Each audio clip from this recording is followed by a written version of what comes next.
Hello friends, welcome to art और student.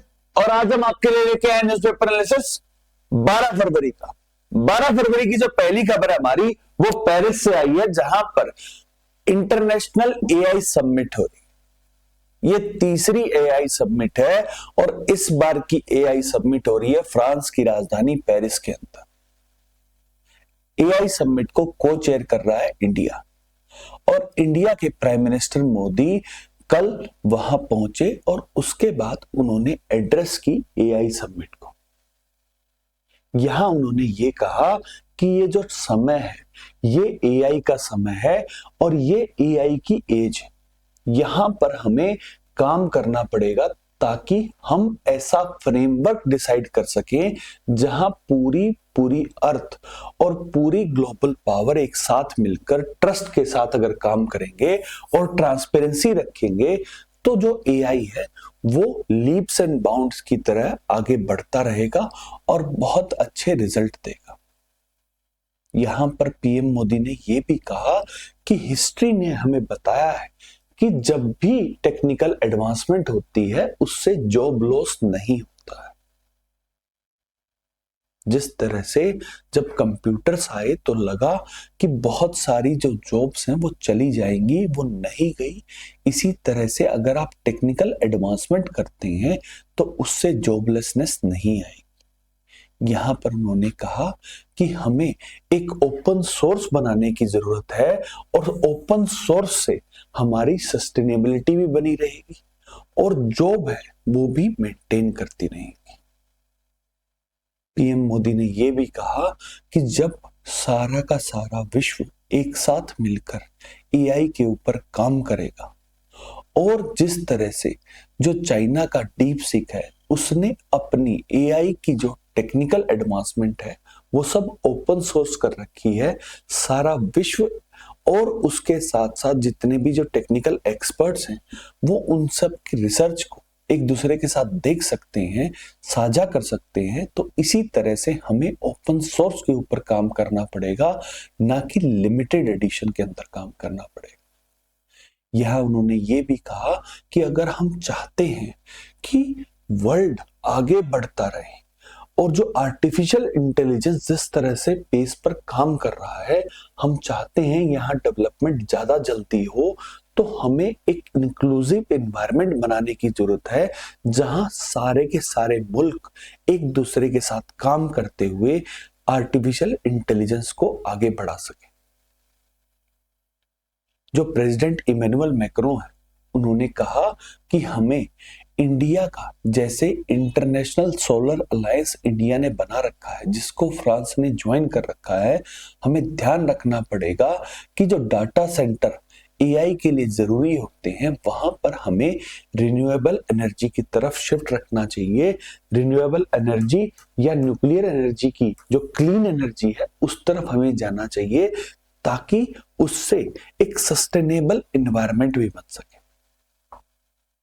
आज declaration sign होगा और डिक्लेरेशन के बाद जो पीएम मोदी हैं वो यूएसए की यात्रा के ऊपर चले जाएंगे और एआई समिट के अंदर क्या डिक्लेरेशन साइन होगा, कौन कंट्री कितना इन्वेस्टमेंट कर रही है और किस कंट्री की जो एआई मॉडल है वो आगे की तरफ बढ़ रहा है, इससे रिलेटेड हम एक वीडियो कल लेके आएंगे जहां हम आउटकम जो है एआई समिट का उससे रिलेटेड और एआई के अंदर क्या है वो पूरा हम आपके लिए लेके आएंगे आर्डो रेडुडेन के ऊपर। अब हम चलते हैं नेक्स्ट न्यूज की तरफ। जो नेक्स्ट न्यूज है वो हमारे सेंसेक्स से रिलेटेड है। जो हमारी स्टॉक मार्केट है बॉम्बे स्टॉक मार्केट, उसका जो सेंसेक्स है वहां कल गिरावट देखी गई, लेकिन जो अदानी इंटरप्राइज हैं उनके शेयर्स ऊपर गए। अब अदानी इंटरप्राइज के शेयर ऊपर क्यों गए इसकी वजह भी देखनी पड़ेगी।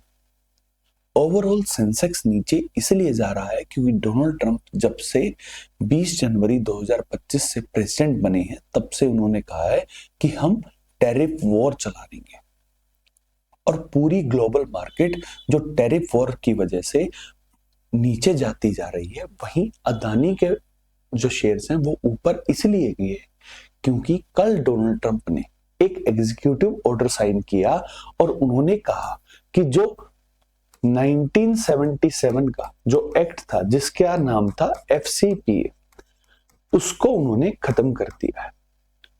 अब 1977 का FCPA एक्ट क्या था? FCPA एक्ट का मतलब होता है कि फॉरेन करप्ट प्रैक्टिसेस एक्ट।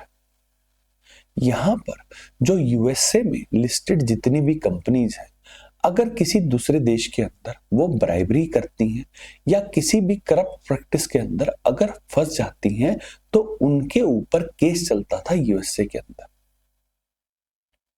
और 1977 का जो रिचर्ड निक्सन उस टाइम पे प्रेसिडेंट होते थे, उन्होंने जो एक्ट लेके आए थे उसे खत्म कर दिया है डोनाल्ड ट्रंप ने। और डोनाल्ड ट्रंप ने ये कहा कि जो FCPA एक्ट की वजह से बहुत सारी जो यूएसए की कंपनीज हैं वो काम नहीं कर पाती हैं, क्योंकि बहुत सारी ऐसी कंट्रीज हैं जहां पर आपको जो करप्ट प्रैक्टिसेस हैं वो लगानी पड़ती है। इसी के साथ जो अदानी इंटरप्राइज के ऊपर जहां इंडाइटमेंट हुई थी उनकी न्यूयॉर्क कोर्ट के अंदर, अब वो खत्म हो जाएगी क्योंकि FCPA एक्ट ही खत्म हो गया है। इसी के साथ जो हमारे अदानी इंटरप्राइज हैं उनके शेयर ऊपर गए, जहां ओवरऑल जो पूरी मार्केट है वो नीचे गई थी। अदानी इंडाइटमेंट क्यों हुआ था, कैसे हुआ था, क्या उसके रिpercussion थे, उससे रिलेटेड हमने हमारा जो प्लेलिस्ट है जहां पर हम अक्रॉस बॉर्डर जो हम स्टडी करते हैं, जो आपको टॉपिक्स लेके आते हैं, वहां हमने पूरा वो डिटेल में बता रखा है कि अदानी इंटरप्राइज और गौतम अडानी की इंडाइटमेंट न्यूयॉर्क कोर्ट के अंदर क्या हुई थी, कैसे हुआ था, और अब वो खत्म हो गई है। अगर आपको जानना है तो आप लिंक के अंदर वो भी देख सकते हैं। अब हम चलते हैं नेक्स्ट न्यूज की तरफ। जो नेक्स्ट न्यूज आई है वो सुप्रीम कोर्ट से है। जो पहली न्यूज है वो मॉब लिंचिंग से रिलेटेड है, जहां पर सुप्रीम कोर्ट ने ये कहा है कि हम दिल्ली में बैठकर ये नहीं देख सकते हैं कि मॉब लिंचिंग कहां हो रही है, और ना हम उसको मॉनिटर कर सकते हैं।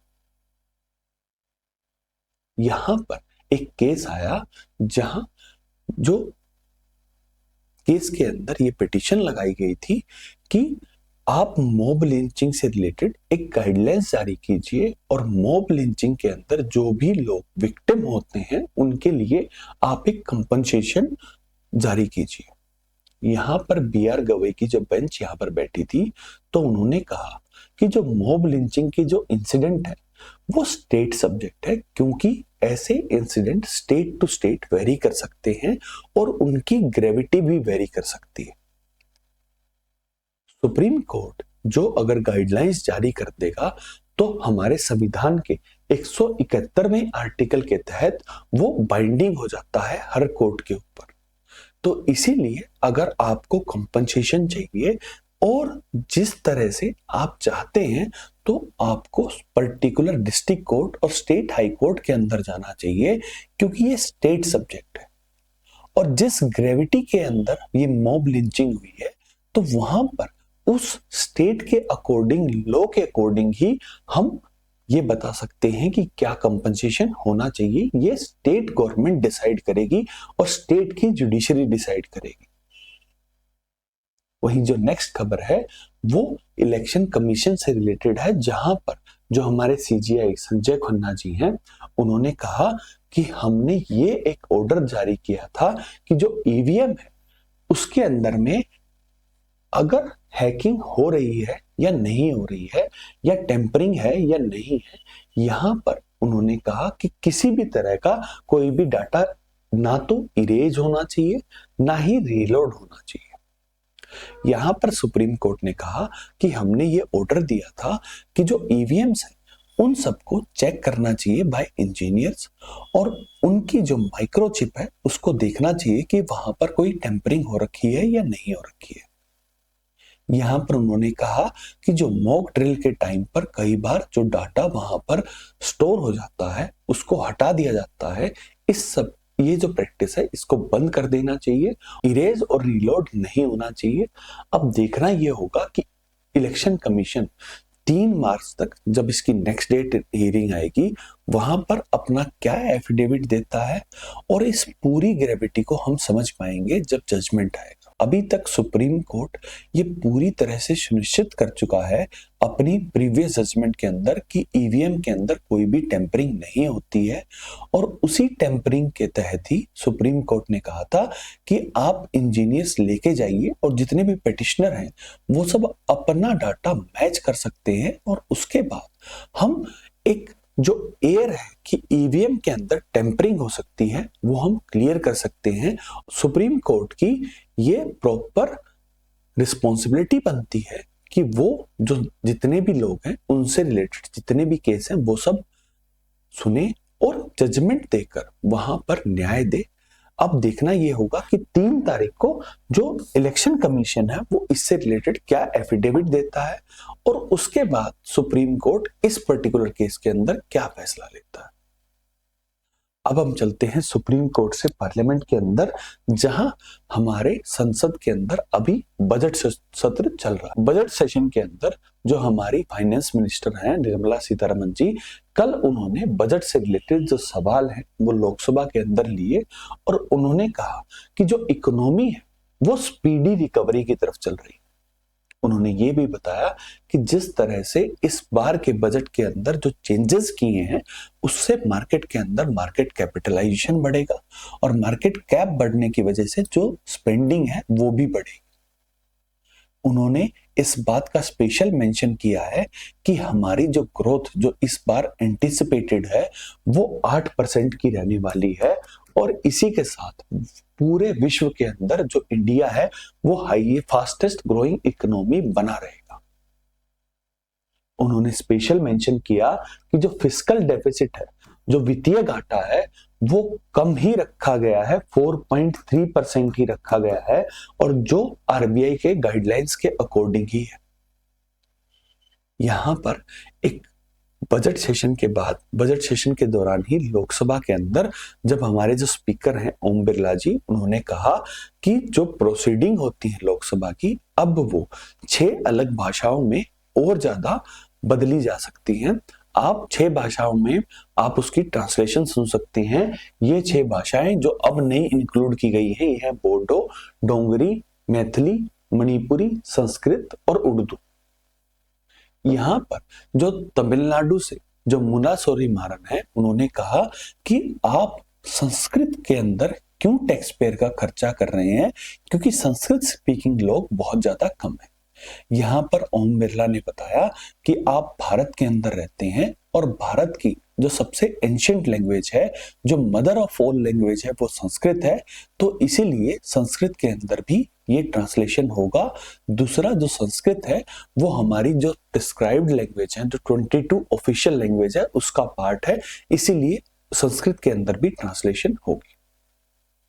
वही जो लास्ट खबर है वो अपर हाउस राज्यसभा से आई है, जहां पर कल राधा मोहन दास अग्रवाल जो बीजेपी के एमपी हैं, उन्होंने कल एक क्वेश्चन पूछा और क्वेश्चन के अंदर उन्होंने ये कहा कि जो प्रीवियस गवर्नमेंट रही है, और स्पेशली मेंशन किया कि जो कांग्रेस गवर्नमेंट रही है, उन्होंने जो हमारी सबसे पहली जो कॉन्स्टिट्यूशन की प्रीति थी उसको चेंज कर दिया है, और विदाउट जो पार्लियामेंट के असेंट के अंदर। उन्होंने ये स्पेशल मेंशन किया कि बहुत सारी ऐसी पिक्चर्स हैं जो ओरिजिनल जो कॉन्स्टिट्यूशन था उससे बदल दी गई। उन्होंने ये कहा कि जो ओरिजिनल कॉन्स्टिट्यूशन था उसके अंदर में Lord Rama, Lord Buddha, Lord Mahavira, इसके साथ साथ महात्मा गांधी जी, नेताजी सुभाष चंद्र बोस, रानी लक्ष्मीबाई, इन सब के पोर्ट्रेल हुआ करते थे जो अब नहीं है। और उन्होंने जो स्पेशली मेंशन किया जो ऑपोजिशन पार्टी जो कांग्रेस पार्टी है, उन्होंने ये विदाउट पार्लियामेंट के नॉलेज के किया। यहाँ पर हमारे जो वाइस प्रेसिडेंट और जो चेयरमैन भी होते हैं राज्यसभा के, उन्होंने कहा कि वो इस मैटर को देखेंगे और देखेंगे कि जो ओरिजिनल जो था ट्रांसक्रिप्ट था कॉन्स्टिट्यूशन का, वही मार्केट के अंदर जाए। यहाँ पर कांग्रेस के जो लीडर ऑफ ऑपोजिशन है और जो प्रेसिडेंट भी हैं कांग्रेस के, मल्लिकार्जुन खड़गे, उन्होंने कहा ये भीमराव अंबेडकर जी का अपमान है और इसीलिए जो कांग्रेस है वो वॉकआउट कर गई। ये हुआ हमारे पार्लियामेंट सेशन के अंदर जो आज हुआ था। 13 तारीख तक ये बजट सेशन है और बजट के ऊपर डिस्कशन होगा। उसके बाद जाकर एक लीव के अंदर जाएगी पार्लियामेंट और उसके बाद फाइनल पासिंग होगी बजट की। अब हम चलते हैं इंटरनेशनल न्यूज की तरफ, जहां जो पहली न्यूज है वो रशिया यूक्रेन कॉन्फ्लिक्ट से रिलेटेड है।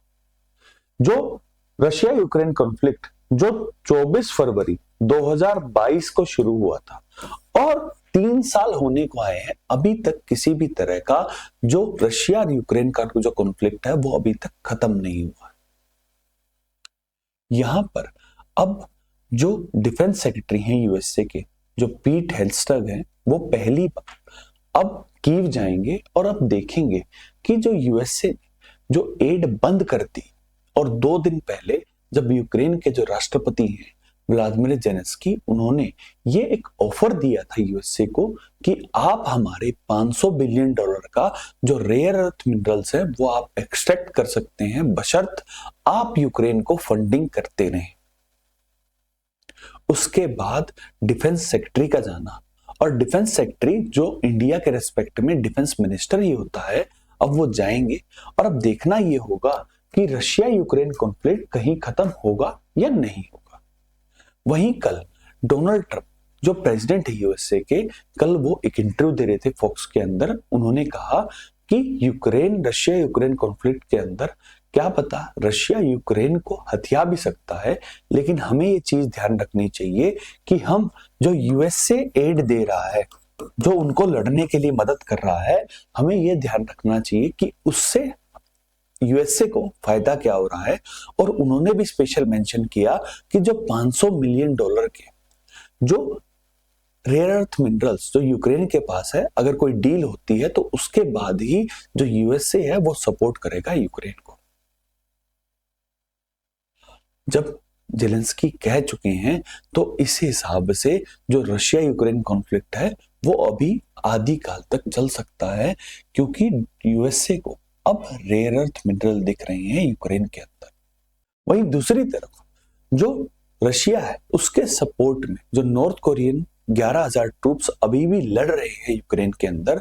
अब ये पता चला है कि साउथ कोरिया ने एलिगेशन लगाए हैं कि नॉर्थ कोरिया ने जो 200 लॉन्ग रेंज की जो मिसाइल है वो रशिया को दे दी है, और नॉर्थ कोरिया की जो इन्वॉल्वमेंट है रशिया यूक्रेन कॉन्फ्लिक्ट के अंदर वो बढ़ती जा रही है, ऐसा मानना है साउथ कोरिया का।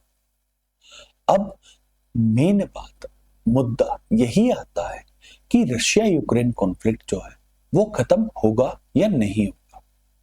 यहां रशिया को नॉर्थ कोरिया के रूप में एक एलाई मिल गया है जो उनकी ट्रूप्स साथ में मिसाइल्स के साथ मदद कर रहा है। वहीं जो डोनाल्ड ट्रंप है वो फाइनेंशियल एड जो है वो जारी कर सकते हैं। अब जब यूक्रेन ने ये कह दिया है कि आप हमारे रेयर अर्थ मिनरल्स ले सकते हो, अब डिफेंस सेक्रेटरी क्या वहां पर फाइनली बात करके आते हैं और उसके बाद जो भी रशिया यूक्रेन कॉन्फ्लिक्ट से रिलेटेड जो भी डेवलपमेंट होगी वो हम आपके लिए ले आएंगे आर्डो रेडुडेन के ऊपर। अब हम चलते हैं नेक्स्ट न्यूज की तरफ। जो नेक्स्ट न्यूज है वो भी कॉन्फ्लिक्ट से रिलेटेड है। इजराइल और हमास का युद्ध जो 7 अक्टूबर 2023 को जब हमास ने जो गाजा के अंदर है उसने इजराइल के ऊपर हमला कर दिया था, और उसके बाद से अब तक जो युद्ध चल रहा था और जो 19 जनवरी को जो सीज फायर एग्रीमेंट हुआ था उसके बाद जो गाजा के अंदर शांति आई थी, अब जो सीज फायर एग्रीमेंट है वो खत्म हो सकता है।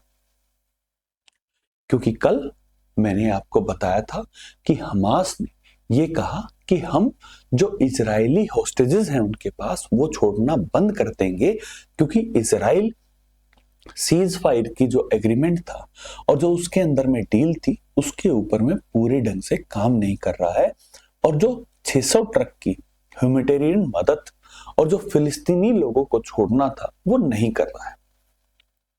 यहां पर डोनाल्ड ट्रंप ने कल ये कहा कि हमास को कि सैटरडे 15 फरवरी 12 बजे तक अगर आप सारे जो होस्टेजेस हैं इजराइल के वो आप नहीं छोड़ते हैं तो आप यूएसए जो इस युद्ध के अंदर अभी तक अप्रत्यक्ष रूप से इजराइल की मदद कर रहा था, अब हम डायरेक्टली इन्वॉल्व हो सकते हैं। इसी के साथ जो गाजा जो अब पीस की तरफ बढ़ रहा था वो अब दोबारा वॉर के अंदर जा सकता है। हमें सैटरडे तक देखना होगा कि क्या हमास सारे होस्टेजेस को छोड़ देता है या नहीं छोड़ देता है। वहीं जो नेक्स्ट खबर है वो भी वेस्ट एशिया से ही आई है, जहां पर इजिप्ट के जो प्रेसिडेंट है फतेह अल सीसी, उन्होंने ये कहा कि जो डोनाल्ड ट्रंप ने कहा है कि वो गाजा को हथिया लेंगे और वहां से जो सारे के सारे फिलिस्तीनी लोग हैं उन्हें वहां से खदेड़ कर जो इजिप्ट है और जॉर्डन है वहां पर विस्थापित कर देंगे, वो उसके पक्ष में नहीं है।